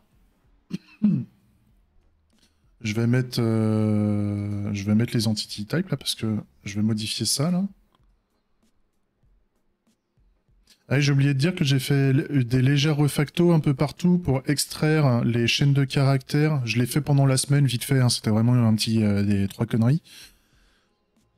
Je voulais extraire toutes les chaînes de caractères que j'ai mis en dur quelque part pour au moins les mettre au niveau du même module si elles n'étaient pas utilisées partout. Ou je le déplaçais dans des ports et tout ça. Et demain, parce que le but c'est que ce truc-là, ce soit des... Là pour le moment c'est typé string, mais demain je voudrais typer tout ça en message. Pour ceux, j'en avais déjà parlé, j'avais fait ça sur Bangerang. C'est pour demain faire l'internationalisation des messages. Donc pour le moment, c'est en anglais et c'est une chaîne de caractères. Demain, ça va être une interface qui va contenir des langages, enfin, des chaînes de caractères pour chaque langage supporté. Et donc on va faire un dictionnaire clé-valeur. Et la clé va être les langages supportés. Donc FR, EN, japonais, en fonction de ce qu'on a besoin de traduire, en fait, de langue qu'on veut supporter. Et ce qui fait que demain, quand on voudra rajouter une langue, en fait, ça va faire péter. Je rajoute une langue supplémentaire qui est obligatoire. Et donc, ça va me faire péter au niveau de TypeScript tous les endroits où j'ai pas mis la traduction, en fait. Ce qui permet de s'assurer que quand on supporte un langage, on a toute la traduction, toutes les traductions sont bien prises en compte, au moins avec quelque chose, quitte à ce que ce soit mal traduit. Mais au moins, ça nous force à nous dire, là, t'as oublié de mettre le nouveau langage que tu dois supporter. Et ça, je trouve ça super cool quand on veut faire de l'internationalisation du logiciel. Après, il faut travailler justement sur la traduction en elle-même. Et ça, la traduction, si moi je suis nul en traduction, après on fait appel à des traducteurs en sous-traitance, éventuellement. Ou en employé, ou enfin peu importe.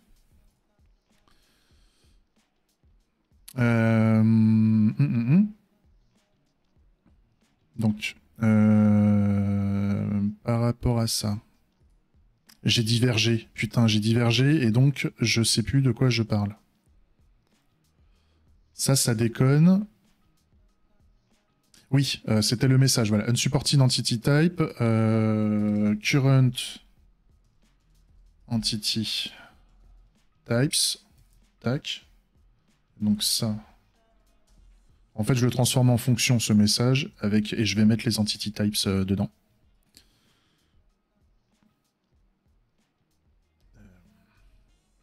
Tac, entity types. Et donc, on en fait une arrow fonction. Tac, tac, tac. String. Entity types. Tableau d'entity type, je crois.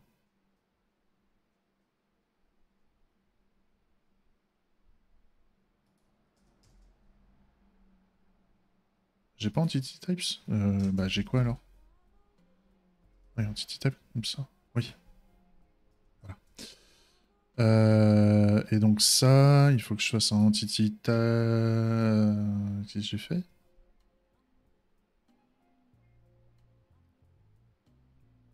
Bah et ça, c'est quoi alors?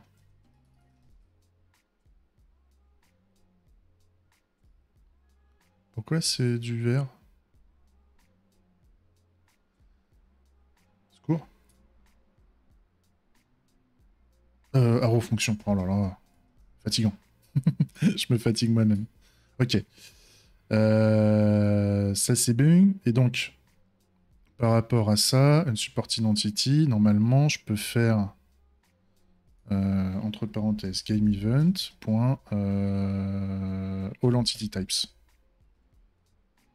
Et ça me donne un tableau d'entity types. Ce qui fait que là, normalement, dans mon erreur, je devrais avoir les informations, parce que je devrais pas avoir autre chose que de la tour. J'ai robot, j'ai player et j'ai cell.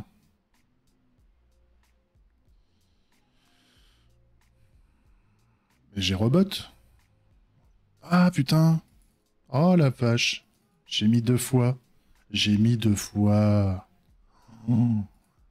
Mais quel connard. Alors ce qui est bizarre, c'est que ça marchait avant. C'était chelou. C'était chelou. Donc là, c'est soit robot, soit tower. Donc ça, c'est mes entités supportées. Et donc, si c'est supporté, dans ce cas-là, je fais tower ou robot.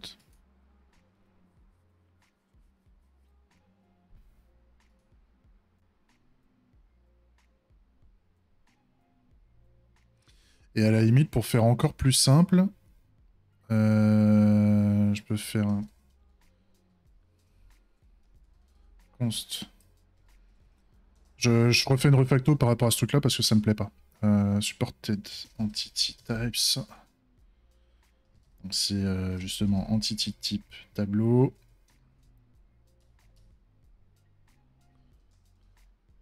Hop là, entity type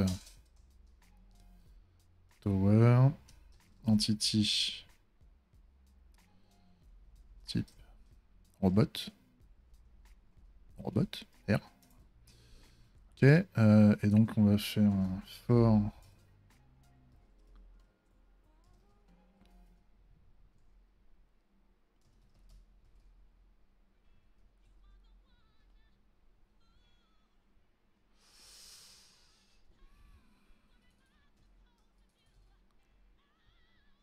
Tac. If.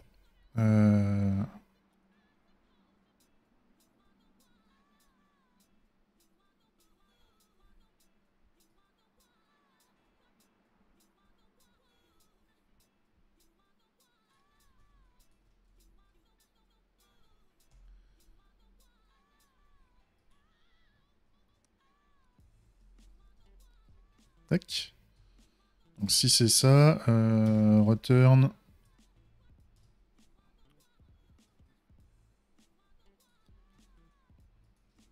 Tac.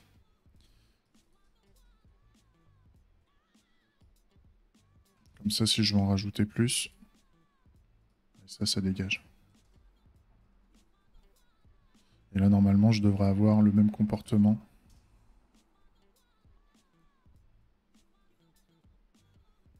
Voilà. Très bien. Très bien.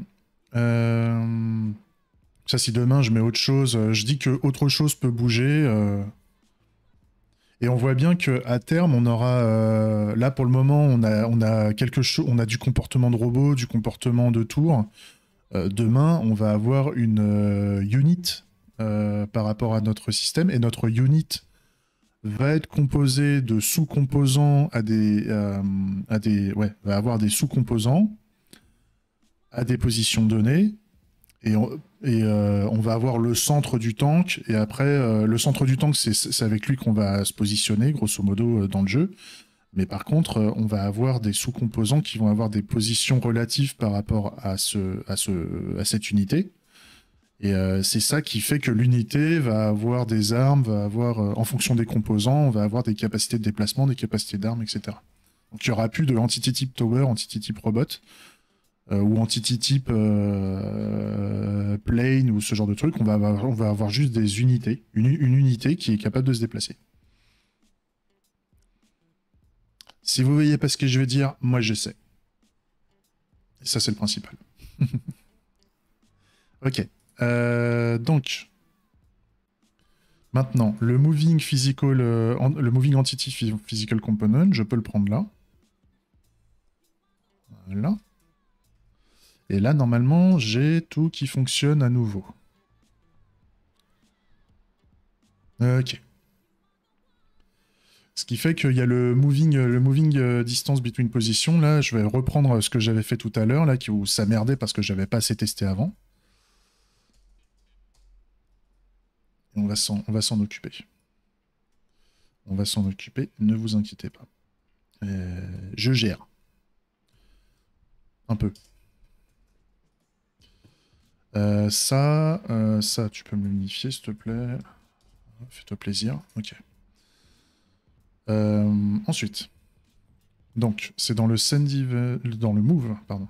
Dans le move, je rajoute action point. Action points, number. Voilà. Ce qui fait que this moving, là, je n'en veux pas.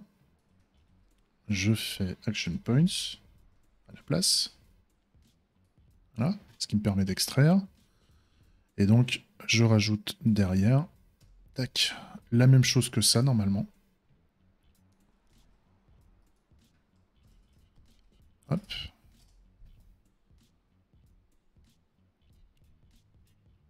Ok, ça fonctionne. Et donc, ce qui fait que ça, vu que je l'utilise 2 fois, au lieu de faire le calcul 2 fois, on va stocker le résultat dans une constante. Et donc ça, c'est action points. Action points.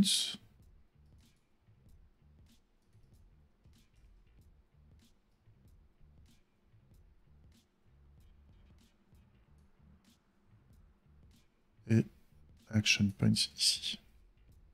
Ok. Donc oui, ça me fait préparer plein de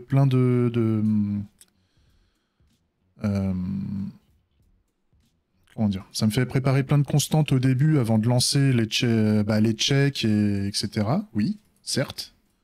Mais au final, c'est plus optimal en fait. Parce que sinon, j'aurais été obligé de faire ces calculs à plein d'endroits plusieurs fois.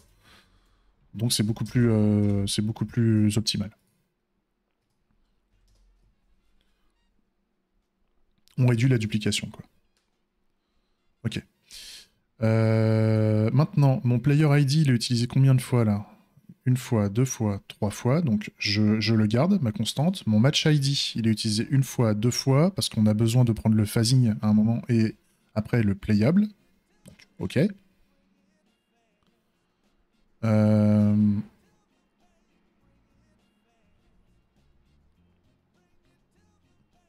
Bah, au sein d'un même système, ouais. Au sein d'un même système, c'est ce que j'aime faire. Enfin, tu sais, au sein d'un contexte donné, oui. Et après, c'est pareil, il faut pas s'amuser à faire du dry trop large. Sinon, tu te retrouves avec tu sais, le monolithe de merde, là, et lui, il nous casse les couilles. Donc l'idée, c'est d'éviter de faire du dry. Enfin, il faut faire du dry à la bonne échelle. Mais je suis d'accord avec toi, c'est super important. Là, par exemple, on voit que le cell ID, il est utilisé qu'une seule fois. Il est utilisé qu'une seule fois, donc normalement, je peux, au lieu de faire la constante avec cell ID, je mets directement l'endroit où j'en ai besoin. Ça rallonge un peu la longueur de mon enchaînement d'appels. Ça, c'est pareil, je sais qu'il y a un truc où je suis très mauvais, c'est que normalement, au sein d'un... Quand on appelle une méthode, on doit pas faire... Enfin, quand on appelle une classe ou ce genre de choses, il faut éviter de faire des enchaînements d'appels pour obtenir la classe de la classe de la classe de la méthode de la classe de la méthode de la classe. Normalement, on devrait, dans les bonnes pratiques, de ce que je comprends, il faut qu'on mette de l'abstraction sur la classe parente pour cacher cette difficulté d'enchaînement de sous-classes, en fait. Chose que je pourrais faire. Par exemple, là, à chaque fois, je sais que j'ai besoin de choper... Là, je fais un retrieve entity by ID et après, je fais un retrieve component.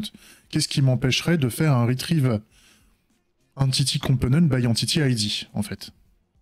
Ce qui me permet de mettre en argument de cet appel l'entity ID et le composant que je veux, en fait.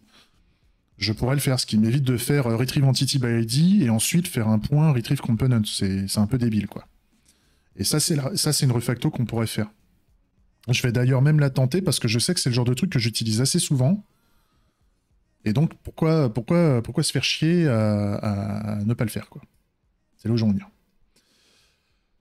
On va le faire après. Hein. Je veux d'abord terminer là ici. Donc match ID. Match ID, je l'utilise 2 fois. Player ID, je l'utilise 3 fois. Le Cell Physical Component, je l'utilise 3 fois. Le Match Phasing Component, je l'utilise 2 fois. Moving Entity Physical Component 2 fois. Et Action Point 2 fois. Donc, vu que je l'utilise plus d'une fois, j'ai besoin de générer la constante. Oh, mais on fait ça vite fait, hein, Méo. Hein. Attends, je te montre. Regarde, je vais dans la méthode entity, retrieve entity by ID. Bah, je rajoute, dans mon entity interactor, c'est mon interface, je rajoute une méthode supplémentaire, vu que c'est mon contrat de l'entity interactor. Je vais rajouter un retrieve entity component by entity ID. D'accord? Et donc, je rajoute derrière potential component, normalement. Parce qu'après, il faut que j'aille au niveau de generic entity. Generic entity, j'ai besoin... Donc j'ai un retrieve component ici. Et donc, il faut que je fasse... un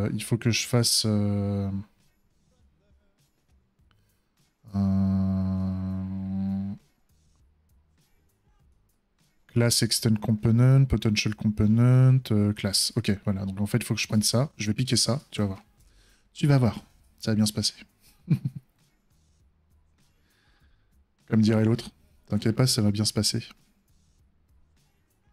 Donc là, on retourne pas la generic entity, on va retourner la classe.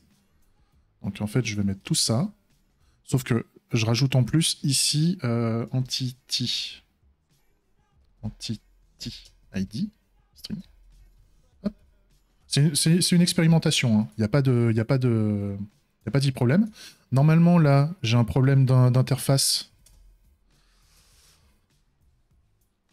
Ouais. Donc là, j'ai des problèmes. J'ai des problèmes au niveau de mes tests, mes entity interactors. Voilà, mon fake game server system. Il y a un problème. C'est pas là. Qu'est-ce qui lui va pas? C'est mes adapteurs. Donc mes adapteurs, c'est mes fake server adapteurs. J'ai mon entity interactor. Donc voilà, mon entity, mon in-memory entity repository, il a un problème parce que il lui manque une implémentation d'interface. Donc qui est le retrieve entity component by entity ID. D'accord? Donc là, en fait, c'est simple. On fait un return this point retrieve entity by ID. Tac, entity ID. Point. Retrieve component. Et on met potential component, normalement. Voilà. J'ai pas de problème de typage, tout va bien. Ok. Je lance mon test. Tout passe, j'ai pas de problème de compilation TypeScript, ce qui veut dire que normalement, si je retourne sur mon moving component, il est où? J'ai encore trop de trucs d'ouvert là. J'ai trop de trucs d'ouvert. Mon moving system, pardon. Là, mon moving system, en fait, je remplace. Donc là, je veux le composant phasing. Donc au lieu de faire un retrieve entity by entity ID, je fais un retrieve entity component by entity ID. Et donc j'ai juste besoin de mettre le match ID, virgule, phasing. Et donc je ne fais pas retrieve component. Hop, je sauvegarde. Je lance mes tests. Est-ce que ça continue à fonctionner? Oui. Et voilà. Et donc là, maintenant, je peux être beaucoup plus direct. Tac. Et là, c'est quoi le composant qu'on veut? C'est physical. Hop. Ça, je retire le retrieve component. Et donc là, je fais, au lieu de faire un enchaînement de méthodes, je le fais qu'une seule fois, et c'est ma sous-classe qui s'occupe de faire l'enchaînement de méthodes sous-jacent. C'est un peu plus sympa, un peu plus agréable à l'usage, on va dire. Et donc demain, moi, quand j'ai besoin de récupérer un composant, j'ai pas besoin de faire cet enchaînement de méthodes chiant. Je fais une seule méthode qui fera la totale derrière. La seule chose que j'ai fait qui me permet de faire ce sous-appel, c'est de remonter l'argument nécessaire du sous-appel dans une méthode plus haut, quoi. Donc ça me fait, au lieu de mettre un seul argument, j'en mets un deuxième.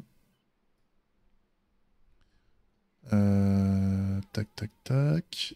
Là, j'ai la cell... Oui, la cell ID, on avait dit que j'en avais besoin que d'une seule. Et là, par contre, là, j'ai besoin de... Ça, c'est la référence... Ouais, ça, c'est des match ID et compagnie. Donc non, au niveau des composants, c'est bon. Ah si, il y a le composant playable. Le composant playable du match. Donc, je le mets là. Tac. Playable. Je vire ça. Et voilà.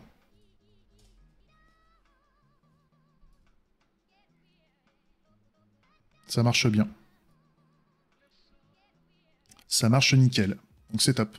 Et ce qui fait que ce truc-là, c'est bien un composant derrière, un phasing. Et ça me donne le typage, du composant qui va bien derrière. Donc ça, merci le typage TypeScript, qui me permet de faire des héritages de typage en fonction du type de choses que je veux récupérer. Donc pour rappel, hein, c'est un truc qu'on a fait il y a pas mal de temps. Et encore, Mocha, en fait, là, il est lent parce que je le relance à chaque fois. Si je le mets en mode watch, il est quasiment instantané, en fait, parce que l'instance Mocha reste ouverte. Le seul truc, c'est que ça merdait un peu. Je crois que c'était sur Bangerang. Quand je le mettais en mode watch, ça foutait le sbeul parce qu'on avait les tests. On avait tout le build avec l'environnement Svelte. Avec Svelte et tout, ça foutait un bordel. Alors que là, je devrais voir ce que ça donne en faisant du watch. C'est comme ça, tu fais un watch et tu fais un watch on save. Tu fais un auto-save de ton IDE à chaque fois que tu écris des trucs, et donc ça va lancer les tests tout le temps, et tu seras tout le temps informé si tout est OK, quoi. Ah bref, le plaisir, quoi. Non, bah c'est pas mal là. Ok, on peut sûrement continuer à faire des trucs hein, en termes de refacto, mais bon, c'est déjà pas dégueulasse. C'est déjà pas dégueulasse tout ça.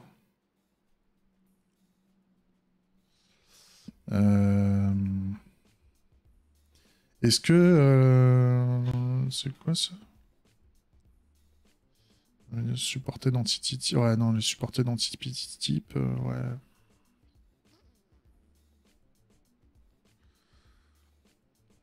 Non. Ok. On se fait la petite pause, il est quoi? Il est 11h. On va sur une petite, genre 10 minutes, le temps de me refaire un petit café ou un thé. Salut YouTube, j'espère que ça t'a plu. Encore du code de mort. Allez, des bisous.